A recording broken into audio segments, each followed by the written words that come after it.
আমাৰ এই প্ৰতিবাদস্থলীৰ পৰা আমি আৰম্ভ কৰিম আমাৰ যাত্ৰা। গতিকে আমাৰ দাবী এইটোৱেই যে চৰকাৰখনে যেনেকুৱা এটা জনজাতি বিৰোধী হতকাৰী সিদ্ধান্ত ল'বলৈ গৈছে, এই সিদ্ধান্তটো আমি একাষাৰে আমি গৰিহণা দিছোঁ আৰু অতি শীঘ্ৰেই এই যি এডভান্স এণ্ড পপুলাৰ গ্ৰুপ 6 জনগোষ্ঠী যি জনজাতিকৰণৰ যি ষ্টেটাছ দিবলৈ গৈছে এইটো অতি শীঘ্ৰেই বাতিল কৰিব লাগে।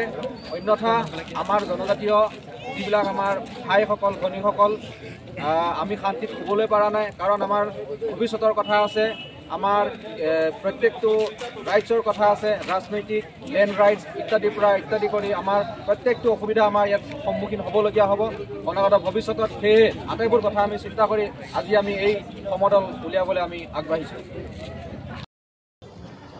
প্ৰথমে আমি কওঁ যে যি 6 কমিউনিটিয়ে যিটো সাংবিধানিক যিটো মৰ্যাদা বিচাৰিছে চিডেল ট্ৰাইব হিচাপে, তেখেতসকলে যিটো আন্দোলন কৰিছে, তেখেতসকলৰ আন্দোলনটোক আমি বেয়া বুলি নকওঁ। আন্দোলন কৰাৰ অধিকাৰ এই ভাৰতবৰ্ষৰ আটাইৰে আছে, চবেই কৰিব পাৰে। কিন্তু প্ৰশ্নটো হ'ল যে তেখেতসকলে আন্দোলনটো কোনটোক লৈ কৰিছে? তেখেতসকলে আন্দোলন ST ষ্টেটাছটোক লৈ পেলাই কৰিছে, যিটো তাত আমাৰ ক'ব লগা আছে। আমাৰ ট্ৰাইবেল ইণ্ডিজিনাছ পিপুলছসকলৰ আমাৰ ক'ব লগা আছে। ক'ব লগা এইটোৱেই যে বিগত সময়ত আমাৰ ট্ৰাইবেলসকলৰ প্ৰতি যি মানসিক অত্যাচাৰৰ আমি বলি হৈছিলোঁ, আৰু সেই বলিৰ প্ৰথা আমি আৰু হ'বলৈ নিবিচাৰোঁ। আমাক এটা সাংবিধানিক ৰক্ষা কৱচ দিছে ST ষ্টেটাছ হিচাপে। বাই বাৰ্থ উই আৰ ST। আমি এইটো কিনি লোৱা নাই, এইটো আমি বাই বাৰ্থ হয়, আৰু ST হ'বৰ কাৰণে বাই বাৰ্থ হ'ব লাগিব।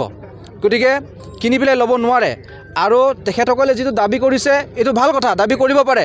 কিন্তু এই ক্ষেত্ৰত চৰকাৰখনক আমি ক'ব বিচাৰোঁ যে তেখেতসকলে যদি দাবী কৰিছে, তেখেতসকলক যি অধিকাৰ লাগে সেই অধিকাৰ যি বিচাৰিছে তেখেতসকলৰ লগত আলোচনা কৰি পেলাই চৰকাৰখনে দিয়ক, কিন্তু ST ষ্টেটাছ হিচাপে নহয়।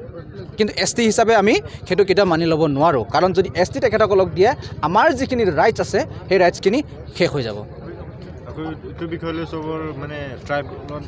এলাৰ্ট হ'ব লাগিব। আমাৰ প্ৰত্যেকটো জনজাতি মানুহসকল এলাৰ্ট হ'ব লাগিব।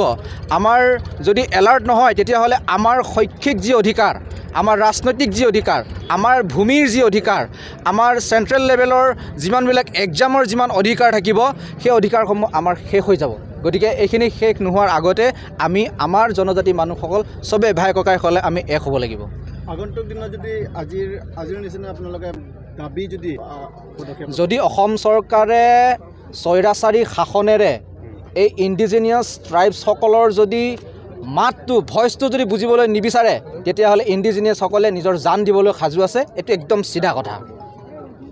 চিধা কথা। গতিকে চৰকাৰখনলৈ আহ্বান যাতে তেখেতসকলে এইটো বুজি কৰি পেলাই এইটো ইমপ্লিমেণ্ট কৰে বা পাছ কৰে।